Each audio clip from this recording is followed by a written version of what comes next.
ছাদ বাগানে এসেছি। রোজকার রোজ বেশ কিছু কাজ আমি করি, রোজই আপনাদের সঙ্গে শেয়ার করি। এই লাল জবাটা দারুণ প্রিয় আমার, ভীষণ ভালো। অনেক চারা করেছি, হাঁপিয়ে গেছি ছাদে উঠতে উঠতে।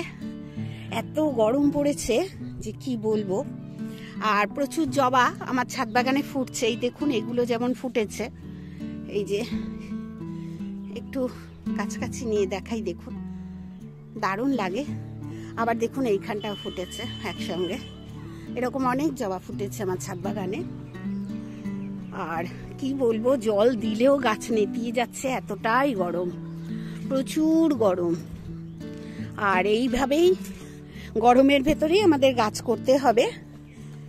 আমি দেখাবো আরো 2-3টে জবা। দেখুন এইরকম জবা, এই জবা, এই যে এখানে আছে একটা নতুন জবা। এবার দেখাবো যে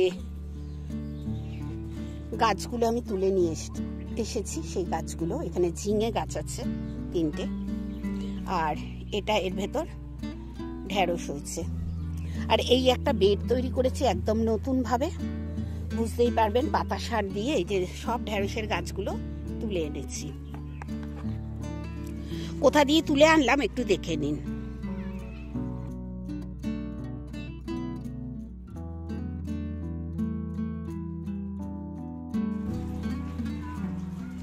ভেন্ডি গাছগুলো অনেক বড় হয়ে গেছে, তাই আজকে তুলে বসিয়ে দেবো। সকালবেলা বেড তৈরি করে রেখে এসেছি ছাদে। এখন কিন্তু আমি ব্যালকনিতে আছি, এগুলো ব্যালকনিতে আছে। এই যে ভেন্ডি গাছ, এই যে এইগুলো বসাবো, তুলে নি। এই যে এখানে দেখছেন এই গাছগুলো, এই গাছগুলো কোথায় বসাবো, এখান দিয়ে শুধু ঢেঁড়স গাছটাকে আমি নিয়ে নেব আলাদা করে। এই যে এটা ঢেঁড়স গাছ, দুটোকে আলাদা করতে হবে, আমি আলাদা করে নিই। এই যে আলাদা করে নিয়েছি, এটা এখানে রাখি। আর এইটা ঝিঙে গাছ, এই ঝিঙে গাছ কোথায় বসাবো সেটা চলুন দেখাই। বসিয়ে রেখেছি বেশ কিছু ঝিঙে গাছ। এগুলো সব আমার সিডলিং ট্রেতে তৈরি হওয়া, শুধু কোকোপিটের ভেতর চারা করেছি। এবং রোদ্দুর থেকে বাঁচাতে আমি গাছকে যেভাবে রাখি সেটা দেখাবো। এই দেখুন, গাছকে আমি ছোট ছোট এই কৌটোগুলো দিয়ে আড়াল করে রাখি রোদ্দুর থেকে। এই যে এখানেও আছে সব নতুন চারা। আজকে এই কিছু কথা বলবো ঝিঙে আর শশা। এইটা মনে হয় শশা গাছ, এটা শশা, এটা শশা একই জায়গায় হয়ে গেছে, তাই নিয়ে এসেছি। কি করে আমি চিনেছি সেটা দেখাবো, কি করে আমি দুটোকে আলাদা করলাম আর কি। দেখুন এই পাতাটা কত ছোট সরু, আর এই পাতাটা দেখুন চওড়া। এইভাবে আমি বুঝেছি। এইখান থেকে এই দুটো গাছ কিন্তু আমি তুলে দেবো এক্ষুনি। আর এখানে একটা গাছ ছিল, সেই গাছটা মরে গেছে, নষ্ট হয়ে গেছে, জল বেশি পড়ে গেছিল। এই জন্য বলি একটু বুঝে জল দেবেন। জল বেশি পড়ে গেছিল, মানে একদম শুকিয়ে গেছিল বলে বেশি জল দিয়ে দেওয়া হয়েছিল আর কি। আমরা সবাই মিলে জল দিই তো, এবার যে কেউ পারি জলটা দিয়ে দিই তাই। আর এখানটায় এই কিছুই নয়, এখানে এই যে গাছটা এরকম ভাবে শুধু বসিয়ে দেবো, দিয়ে একটু মাটি চাপা দিয়ে দেবো।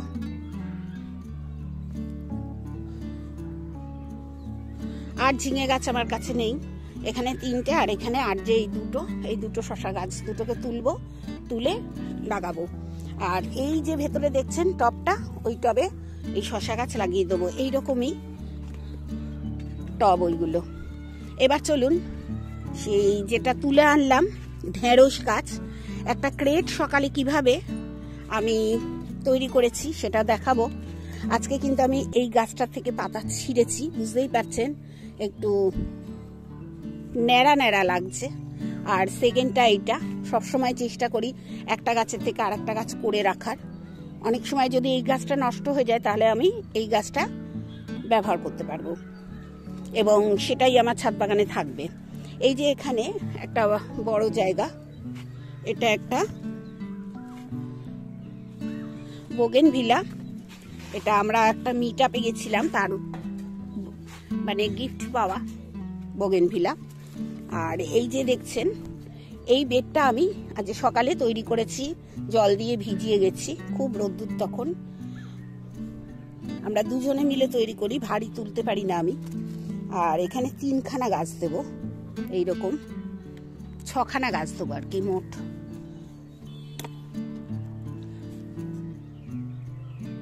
ছখানা গাছ দেবো। আর এইখানটায় যতদিন না বড় হচ্ছে, সব গোবর সার, যতদিন না বড় হচ্ছে ততদিন এখানে কোনো শাকের চারা দিয়ে দেবো। এই দেখুন, এইরকম ভাবে বসাই আমি, সহজ পদ্ধতি, আর খুব আলগা হাতে কাজটা করতে হবে।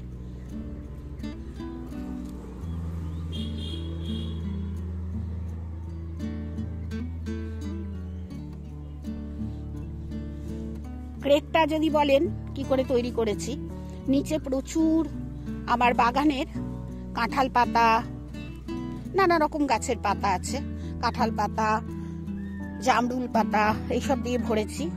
আর ছাদ, 4তলার ছাদটা ঝাড় দিয়েছিলাম, তারও কিছু পাতা এখানে দিয়েছি।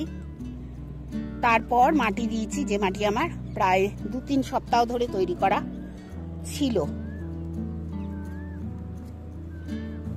এখানটা একটু বড় জায়গা, পুরো শুধু কোকোপিটে। এইসব কোকোপিটে আছে বলে এর কিন্তু একটু জলটা বুঝে শুনে আমাদের দিতে হবে।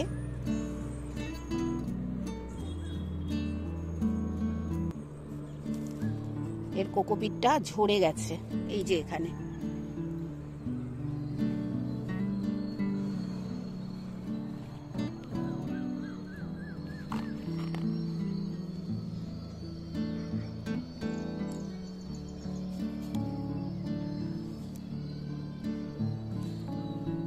আর এখানটায় দেব, দেখুন এখন কিন্তু 6টা গাছ দেওয়ার পরও অনেকটা জায়গা রয়েছে। এই জায়গাটাকে কিন্তু আমি শাক দেব, শাকের দানা। আজকে দেবো না, অন্য একদিন শাকের দানা এতে ছড়িয়ে দেবো। আজকে যেটা করছি সেটাই করব। তাহলে 6টা গাছ আমার বসানো হয়ে গেল।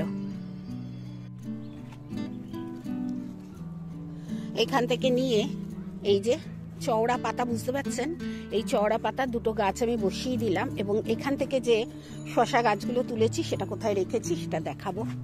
এই যে এটাকে নিয়ে এই টবে দেব,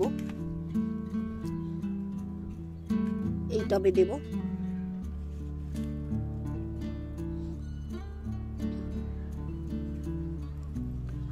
দুটো করে গাছ বসাবো এখানে, 3টেও বসাতে পারি, তবে আজকে আনা হয়নি।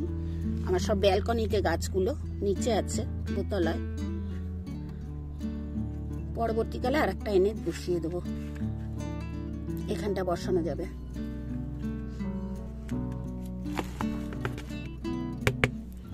শশা গাছে যেমন জল কম দিতে বলেছি আপনাদের, তেমনি কিন্তু আবার শশা গাছে একদম জল কম দেওয়ার জন্য আজকে যা হয়েছে আমার সেটা দেখাবো। এই দেখুন, ঝিমিয়ে গেছে পাতা, জল দিয়েছি অনেকক্ষণ ধরেই, তবু ঝিমিয়ে গেছে। আসলে গোড়ায় জলটা পড়েনি, উপরটা পড়েছে। আর দেখুন, এই হচ্ছে কথা, শশা গাছকে খুব সাবধানে বড় করতে হয়, জল দিতে হয়, সবটাই একটু সাবধানে করতে হয়। আপনারা মানে আমি আপনাদের সঙ্গে বারবার কিন্তু শেয়ার করি এটাই, যে শশা গাছকে সব সময় খুব সাবধানে পরিচর্যা করতে হয়, জল দেওয়া থেকে, মাটি রাখা থেকে, সবকিছু কিভাবে মাটি বানাবেন সেই সব কিছু। যে মাটিতে ফাঙ্গাস বেশি হয়ে যাবে সেই মাটি না মানে দেওয়া যাবে না শশা গাছ করতে, এই সব কিছু বোঝা যায়।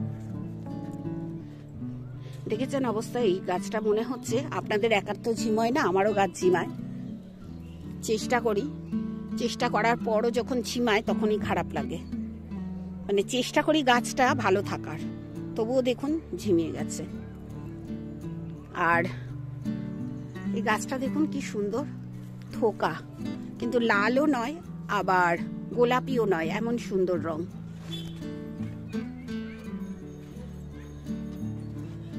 গরমের অনেক গাছ আমি ফেলে দিয়েছি, শীতকালের মানে রাখছি না, নতুন নতুন বেড তৈরি করব। এই বেডটাকেও ফেলে দেবো, এই যে এই বেডটা, যেটা এই সব গাছ আমি রেখেছি, এই বেডটাকেও আমি তুলে ফেলে দেবো। এখানে যে কুঁদরির গাছটা ছিল দেখুন সরিয়ে দিয়েছি, এই যে এখানে কুঁদরির গাছটা সরিয়ে দিয়েছি, কুঁদরির গাছটা। আর এই বেডটা নতুন করে একদম তৈরি করেছি, আজকেই তৈরি হয়েছে সকালবেলা। অনেক পুরনো মাটি দিয়ে তৈরি করেছি আমি, তাই জানি এই জিনিসটা ভালো থাকবে। আর গাছগুলোকে খুব খুব জল দিয়ে মাটিটাকে যেহেতু ভিজিয়েছি, গাছগুলো এখন বসিয়েছি তো আর জল দেব না, যতটা পারবো এখন জলটা কম দেবো। তার উপর ছিল হচ্ছে কোকোপিটে, এটাই হচ্ছে কথা। দেখুন কি সুন্দর হয়েছে, 6টা গাছ বসিয়েছি একটা ক্রেটে। এ বড় হবে যখন তখন বুঝতে পারবেন মানে আমি কেন 6টা বসালাম। এটা কিন্তু আমি আগে বসাতাম 4টে, এখন 6টা বসিয়েছি, জায়গা লাগে।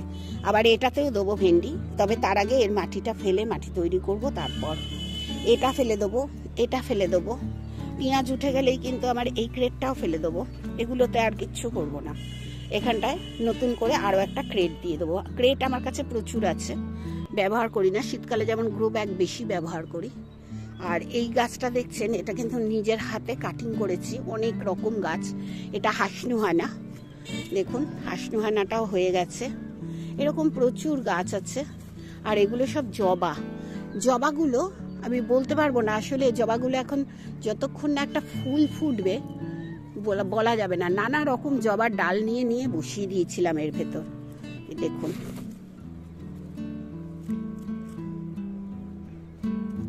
অনেক ধরনের গাছ কিন্তু আমি বসিয়ে দিই এরকম ভাবে, তাতে অনেক চারা আমার ছাদ বাগানে তৈরি হয়ে যায়। আপনারাও করবেন, আর এইসব চারাই যখন গিফট করবেন দেখবেন আপনাদের কতটা আনন্দ হবে। এই দেখুন, এটা জুঁই ফুল ফুটতে শুরু করবে কদিনের ভেতর। আর লাউ গাছের গোড়ায় আমি এবার এটার কি করে মাটি চেঞ্জ করব আমি জানি না, এর গোড়ায় হয়েছে কুমড়ো গাছ, এতেই কুমড়ো গাছ 2টো বসিয়ে দেবো, তাহলেই হবে। আর সব বেডগুলো ফেলে দেবো। এটা সেই ভাঙর বেগুনের গাছ, দেখুন কিরকম ন্যাড়া মাথা হয়ে বসে আছে, একটা বেগুন ধরছে। এই যে ছাদ বাগান করতে গেলে প্রচুর খাটতে হয়, আবার কিছু সময় আছে যখন আর খাটতেই হয় না, শুধু জল দিলেই হয়, এরকম সময়ও থাকে। কিন্তু পরিশ্রম করতে হয় ছাদ বাগান করতে। অনেকেই বলেন না পরিশ্রম করলেই সফল হবেন, ছাদ বাগান করতেও ঠিক তাই। আপনি যদি খুব সুন্দরভাবে পরিশ্রম করতে পারবেন আপনার ছাদ বাগানের জন্য, তাহলেই কিন্তু আপনি সুন্দর ফসল পাবেন আর কি ছাদ থেকে। প্রচুর কুড়ি হয়েছে দেখুন, শুধুমাত্র প্রুনিং করেছি, এখনো কিন্তু কোনো খাবার আমার গাছ মানে গাছের গোড়ায় দিইনি। ওই যে গাছের গোড়াটা দেখুন, ওই যে এই যে এইটা গাছের গোড়া, এইটা কোনো কিছু দিইনি, কিন্তু সুন্দর ফুল হচ্ছে।